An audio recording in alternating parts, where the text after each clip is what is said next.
Isang mapagpalang araw po ng linggo ng palaspas para sa ating lahat, sa mga kapatid nating Kristiyanong Katoliko at maging sa mga hindi Katoliko na ayaw sa palaspas. Yun po ngayong araw po ay ipinagdiriwang nating mga Katoliko ang araw ng palaspas o yung tinatawag na linggo ng palaspas, na kung saan po tayo ay nagsisimba.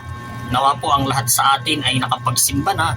Ako po ay mamayang hapon pa ako magsisimba. Kaya po ngayon, ang ating tatalakayin ay patungkol sa palaspas dito po sa Ang Sagot ni Pedro.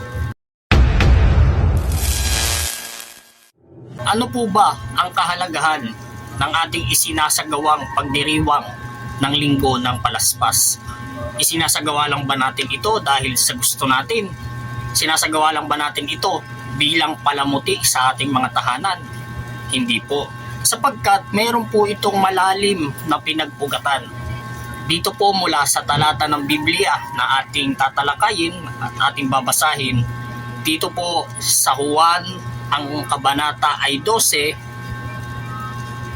at ang talata ay 13 hanggang 15. Sinasabi po rito, kumuha sila ng mga palapa ng palmera at lumabas sila sa lungsod upang siya'y salubungin. Sila'y sumisigaw, purihin ang Diyos, pinagpala ang dumarating sa pangalan ng Panginoon, purihin ang Hari ng Israel. Nakakita si Jesus ng isang batang asno at sinakyan niya ito, gaya ng nasusulat. Huwag kang matakot, lungsod ng Sion.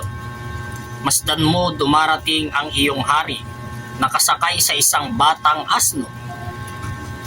Yun po ang nakasulat sa talata. Malinaw po na binabanggit na ang selebrasyong ito ay nag-ugat pa po sa Panginoong Jesucristo at sa mga tao noon na sumalubong sa kanya pagpasok niya sa lungsod ng Jerusalem. Ano po ang sinasabi? Kung itataas po natin sa 12 ng basa, ito po ang ating mababasa. Kinabukasan, nabalitaan ng maraming taong dumalo sa pista na si Jesus ay papunta sa Jerusalem. Nabalitaan po ng mga tao na si Jesus ay papunta sa Jerusalem. Kaya ang ginawa ng mga tao, sinalubong nila si Jesus. At sila ay naglatag ng palapa ng palmera o yung tinatawag na palaspas. Ito po ang malalim na pinag-ugatan ng ating napakagandang tradisyon na hanggang sa panahon natin ngayon, 2026, ay ating isinasagawa. Ito po ay para ating purihin ang Panginoong Jesucristo bilang ating hari at upang siya'y parangalan dahil nga kinikilala natin siyang hari gaya po ng nasusulat na ito ay bahagi ng propesiya sa lumang tipan.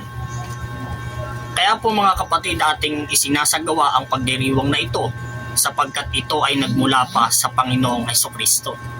Sapagkat kung ito ay bawal, sasawayin sana ni Kristo ang mga taong sumalubong sa Kanya na may daladala ng palaspas. At meron din po sinasabi sa ilang kasulatan dito po sa Apokalipsis 7:9 o Pahayag 7:9. Ito po ang ating mababasa. Pagkatapos nito'y nakita ko ang napakaraming tao na di kayang bilangin ni numan. Sila'y mula sa bawat bansa, lipi, bayan at wika. Nakatayo sila sa harap ng trono at ng kordero, nakadamit ng puti at may hawak na mga palaspas. Ayun po itong mga tao pong tinutukoy dito na nakita, ang nagsasalita po dito walang iba kundi si Apostol Juan. Ito po ay kanyang pangitain nung siya ay ipatapon sa isla ng Patmos. Ano daw po yung nakita niya? Sabi dito, pagkatapos nito'y nakita ko ang mga napakaraming tao na di kayang bilangin ni numan. Napakaraming tao ang nakita ni Apostol Juan sa kanyang pangitain at may dala-dalang mga palaspas. Nasaan po ba ang mga taong ito? Nasa langit po. No, ibig sabihin, yung mga nagsiselebrate, yung mga nagdiriwang ng palaspas, ito yung binabanggit po dito sa 7:9 ng Pahayag o ng Apokalipsis na nandoon po sa tabi ng kordero na siyang sinasabi dito. Sila'y mula sa bawat bansa, lipi, bayan at wika. Nakatayo sila sa harap ng trono at ng kordero. Wala na po dito sa mundong ito, kundi nandun na po sa kalangitan. Na ibig sabihin, may kaugnayan po ito sa ating mga Katoliko, ang ating binasang talata. Sapagkat tayong mga Kristiyanong Katoliko ay nagdiriwang tayo ng linggo ng palaspas. Pero mas lumalim pa po tayo. Hindi lang po ang pagpapalaspas ang tinitingnan natin dito.